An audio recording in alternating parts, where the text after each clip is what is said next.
आज जो हमने चीज़ पढ़नी है उसका नाम है एप्लीकेशंस ऑफ इलेक्ट्रोस्टैटिक्स। यानी कि इलेक्ट्रोस्टैटिक्स का इस्तेमाल कहाँ कहाँ पर हम करते हैं।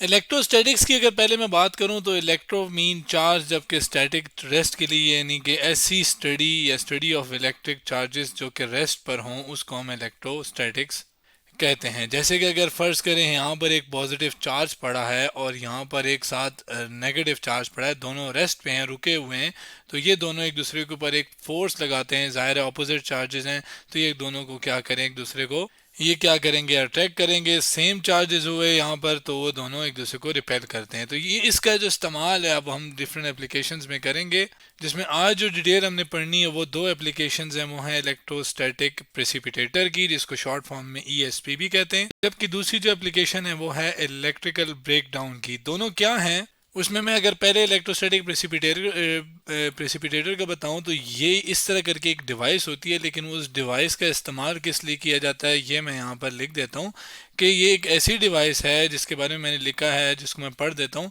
The electrostatic precipitator ESP is a device used to remove fine particles such as dust and smoke from gases in industrial process by using electrostatic forces.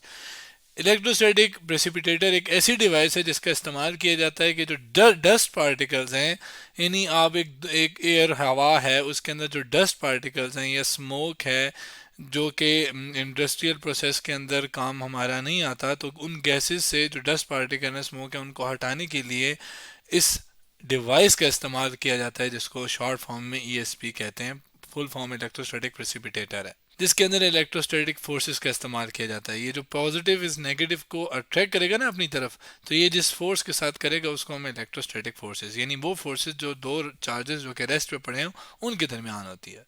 इसकी बकाया डिटेल आगे हम देखते हैं, लेकिन पहले तरह इलेक्ट्रिकल ब्रेकडाउन की भी बात कर लेते हैं। इलेक्ट्रिकल ब्रेकडाउन क्या है, इसको मैं ज़रा इलेक्ट्रिकल लिखता हूँ, लिखा है मैंने। Electrical breakdown is the phenomena where an insulating material suddenly become conductive when expose to a strong electric field causing a rapid flow of current. यानी कि ये वो फिनोमिना है, ये वो प्रोसेस है जिसके अंदर अगर एक इंसुलेटिंग मटेरियल है, जैसे कि अगर मैं आपको एक बात बताऊं कि फ़र्ज़ करें ये एक प्लेट पड़ी है जिसके ऊपर नेगेटिव चार्ज है, ये एक प्लेट पड़ी है जिसके ऊपर पॉजिटिव चार्ज है। इसके दरमियान मैं कोई एक ऐसी डिवाइस रख दूं जो कि इंसुलेटिंग हो, यानी इंसुलेटिंग का मतलब जो चार्जेस को या करंट को या बिजली को पास होने नहीं देती। तो पॉजिटिव और नेगेटिव को मैंने अलग अलग कर लिया यूजिंग दिस मटेरियल। तो लेकिन इलेक्ट्रिकल ब्रेकडाउन ये है कि ये जो मटेरियल है ये कंडक्टिव बन जाए, यानी ये कंडक्टर, यानी ये चार्जेस को पास होने दे दे। कब? जब इससे हम एक हैवी इलेक्ट्रिक फील्ड पास करवाएं, और उससे फिर क्या होगा कि चार्जेस जाके मिलना शुरू हो जाएंगे, यानी करंट जो कि चार्जेस के फ्लो है उसको कहते हैं, तो वो फ्लो होना शुरू हो जाएगा। इलेक्ट्रिक फील्ड क्या है? ये एक चार्ज अपने इर्द गिर्द एक जगह बनाता है जिसको फील्ड कहते हैं, और इलेक्ट्रिक फील्ड कहते हैं जिसके अंदर कोई और चार्ज आए तो ये उसके ऊपर एक फोर्स लगाता है। अट्रैक्टिव भी हो सकती है, रिपेल भी कर सकता है। उस फील्ड को, उस जगह को इलेक्ट्रिक फील्ड कहते हैं। अभी हमने बेसिक्स देख लिए हैं, अब ज़रा ईएसपी की ज़रा डिटेल देखते हैं।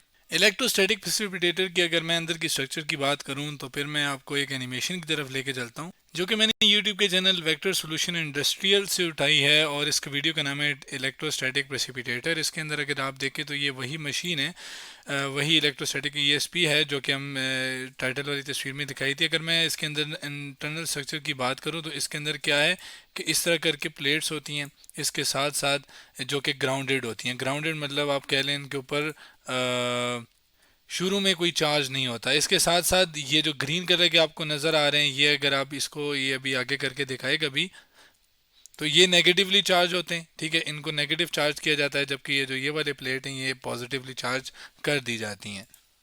जबकि अंदर से अगर हम इसको देखें तो ये इस तरह करके होते हैं, ये दोनों अलग अलग होते हैं। ऐसा नहीं है कि इसको मिला लिया जाता है, ये नेगेटिवली चार्ज, ये पॉजिटिवली चार्ज।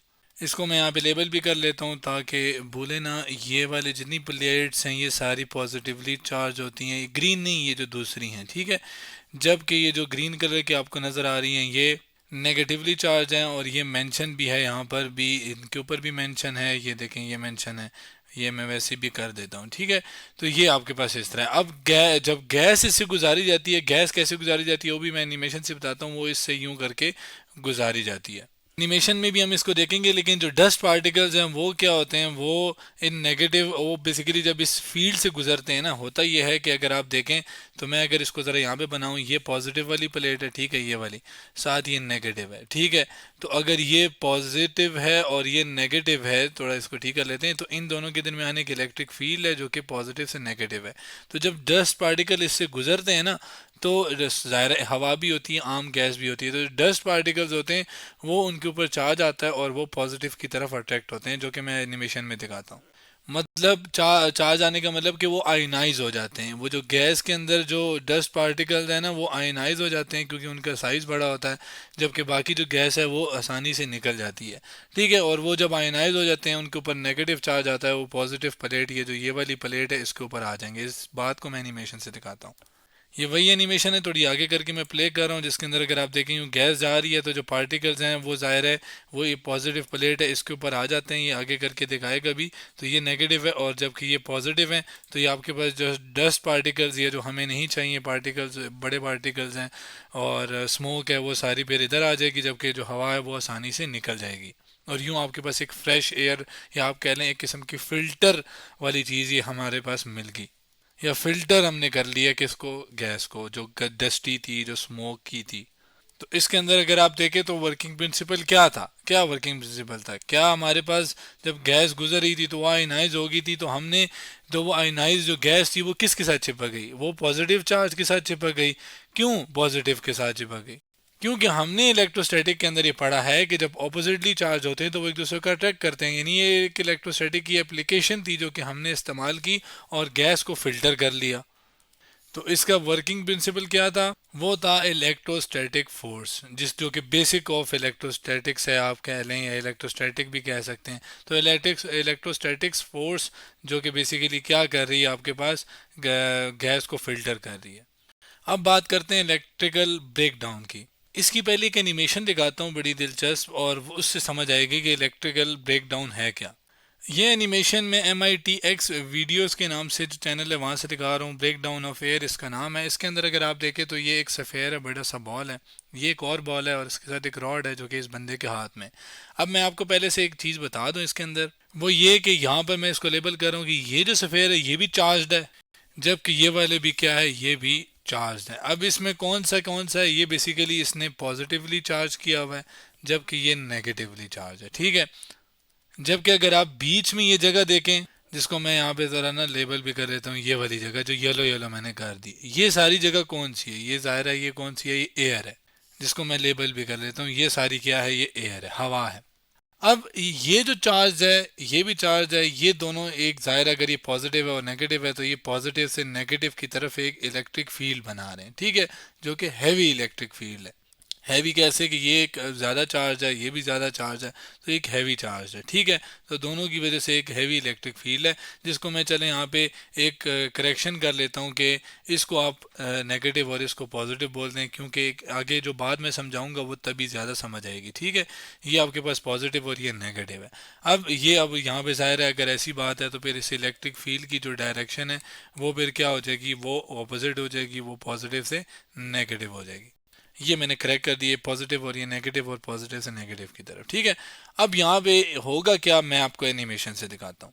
ये एनिमेशन है, प्ले करते हैं। इसके अंदर अगर आप देखें तो ये ऐसा लग रहा है जैसे ना करंट पास हो रहा है, ये देखें जैसे बिजली कड़कती है, या आप कह लें जब बारिश होने लगती है तो ये ऐसे जैसे बिल्कुल थंडर स्टॉर्म की तरह। ये देखें ये हो क्या रहा है असल में, असल में हो ये रहा है कि जो चार्ज पार्टिकल, ये वाले चार्ज और ये वाले चार्ज, ये जो इलेक्ट्रिक फील्ड बना रहे हैं, जिसको मैं यहाँ पे लेबल कर देता हूँ, वो क्या कर रहे हैं कि ये जो एयर है जो कि पहले क्या थी, इंसुलेटर थी, यानी इससे आप आम उसमें देखें तो बिजली पास नहीं होती, ठीक है।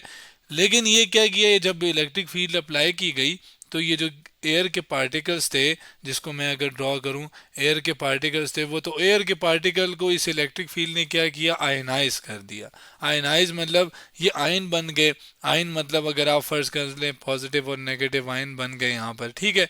जिससे क्या हो गया कि अब जो है बिजली पास होना शुरू हो गई, यानी कि यहाँ से आप कह लें जो नेगेटिव चार्जेस हैं, इलेक्ट्रॉन्स हैं, वो यहाँ से पास होकर इधर इस एयर के थ्रू पास होकर इस जो पॉजिटिव सफ़ेयर वगैरह इस पे आके डिपॉजिट होना शुरू हो गए, और जब बिजली पास होती है तो वो स्पार्क प्रोड्यूस करती है कभी कभी, ठीक है। तो वो जो स्पार्क है वो हमें नज़र आ गया किसके अंदर, एयर के अंदर, जो कि इस एनिमेशन में हमने देखा भी, जिसको मैं अगर रोक लूँ, देखें ये वाली जो चीज़ है ये क्या है, ये वो स्पार्क है जो कि चार्जेस जब फ्लो किए हैं नेगेटिव से पॉजिटिव, इलेक्ट्रॉन जब फ्लो किए हैं, अगर आप इलेक्ट्रॉन वाले चार्ज मोशन को देखें तो ये वो चीज़ है। और इलेक्ट्रिकल ब्रेकडाउन हमने क्या बताया था कि ये इलेक्ट्रिकल वो ब्रेकडाउन वो फिनोमेना है जिसके अंदर एक इंसुलेटिंग मटेरियल जो है वो कंडक्टर बन जाता है। तो एयर कंडक्टर बन गई ना, कब जब उसके ऊपर उसको एक्सपोज किया जाए या उसके ऊपर एक स्ट्रॉन्ग इलेक्ट्रिक फील्ड अप्लाई की जाए जो कि करंट पैदा करेगी, यानी चार्जेस का फ्लो पैदा करेगी। अब यहाँ पे एक दो टर्मिनोलॉजीज हैं वो मैं बताना चाहूँगा। ये जो इंसुलेटिंग होती है जो कि पॉजिटिव और नेगेटिव चार्जेस या प्लेट्स को आपस में सेपरेट करती है और इंसुलेटर होता है, इसको एक टर्मिनोलॉजी दी जाती है जिसको हम कहते हैं डाइलेक्ट्रिक, ठीक है। ये एक नाम है, स्पेशल नाम है इसका इंसुलेटर का। अब ये मैंने असल में नहीं बताना था, असल में जो मेन चीज़ थी वो ये थी कि आपके पास कितनी इलेक्ट्रिक फील्ड अप्लाई की जाए कि आपके पास ये जो एयर है ये इंसुलेटर से कंडक्टर बन जाए और चार्जेस फ्लो करना शुरू कर दें। तो वो जो mini maximum value of electric field है जिसको मैंने यहाँ पे लिखा है, the maximum value of electric field that can be apply to the dielectric without its electrical breakdown is known as dielectric strength. यानी कि ये वो मैक्सिमम फील्ड है कौन सी चीज़, डाइलेक्ट्रिक स्ट्रेंथ किसको कहते हैं, ये वो मैक्सिमम इलेक्ट्रिक फील्ड है कि वो एयर के ऊपर या किसी भी डाइलेक्ट्रिक के ऊपर अप्लाई की जाए लेकिन वो कंडक्टर ना बने। लेकिन कंडक्टर मतलब उसके अंदर आइंस ना बनना शुरू हो जाए। मतलब ज़ाहिर आप फील्ड अप्लाई कर रहे हो, बढ़ा रहे हो, 5 से 10 कर रहे हो, 10 से 15 कर रहे हो, लेकिन जो ही आप 16 करते हो तो चार्जेस फ्लो करना शुरू कर देते हैं। तो जो 15 है ना जो कि मैक्सिमम वैल्यू है, वो क्या है, डाइलेक्ट्रिक स्ट्रेंथ है। अब ये जो चार्जेस जो फ्लो कर रहे हैं नेगेटिव से पॉजिटिव, या अगर पॉजिटिव की चार्जेस के लिहाज से देखा जाए तो पॉजिटिव भी फ्लो कर सकते हैं, तो फ्लो करेंगे ज़ाहिर है। तो वो जो डिफरेंस आ रहा है, यहाँ पे पॉजिटिव कम है, यहाँ पे नेगेटिव कम है, तो वो जो एक डिफरेंस आ रहा है जिसको हम कहते हैं वोल्टेज, जिसको पोटेंशियल डिफरेंस है, जिसकी वजह से चार्जेस फ्लो करते हैं, उसको वोल्टेज कहा जाता है। तो वो थ्रेशोल्ड वैल्यू, वो वैल्यू जिसके यहाँ पे above which the current start flowing we can name as break down voltage. यानी ये वो वैल्यू है वोल्टेज या पोटेंशियल डिफरेंस कह लें या वोल्टेज है, इन दोनों के दरमियान डिफरेंस वोल्टेज का, तो पोटेंशियल डिफरेंस जिसे हम कह रहे हैं, तो ये वो वैल्यू है जिसके ऊपर अगर हल्का सा भी पोटेंशियल बढ़ेगा तो आपके पास करंट फ्लो होना स्टार्ट हो जाएगा, जिसको हम ब्रेक डाउन वोल्टेज कह रहे हैं।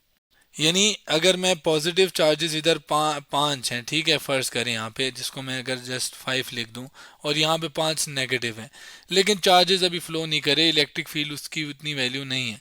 लेकिन अगर मैं 5 से 6 कर दूंगा, ठीक है, तो वो जो अब जाहिर है जब 6 कर दिया तो आपने पोटेंशियल यानी वोल्टेज बढ़ा दिया, वो डिफरेंस बढ़ा दिया, जिसकी वजह से क्या होगा कि चार्जेस फ्लो करना शुरू हो जाएंगे। तो ये जो डिफरेंस या वोल्टेज है ना, ये जो आप मिनिमम है 5 वाला, तो इसको हम क्या कहेंगे, ब्रेक डाउन वोल्टेज, जिसके बाद चार्जेस फ्लो होना शुरू हो जाएंगे। तो आज हमने क्या किया, एप्लीकेशंस ऑफ इलेक्ट्रोस्टैटिक, जिसमें 2 एप्लीकेशन इंपॉर्टेंट एप्लीकेशंस हमने डिस्कस की। तो आज हमने एप्लीकेशंस ऑफ इलेक्ट्रोस्टैटिक के बारे में पढ़ा।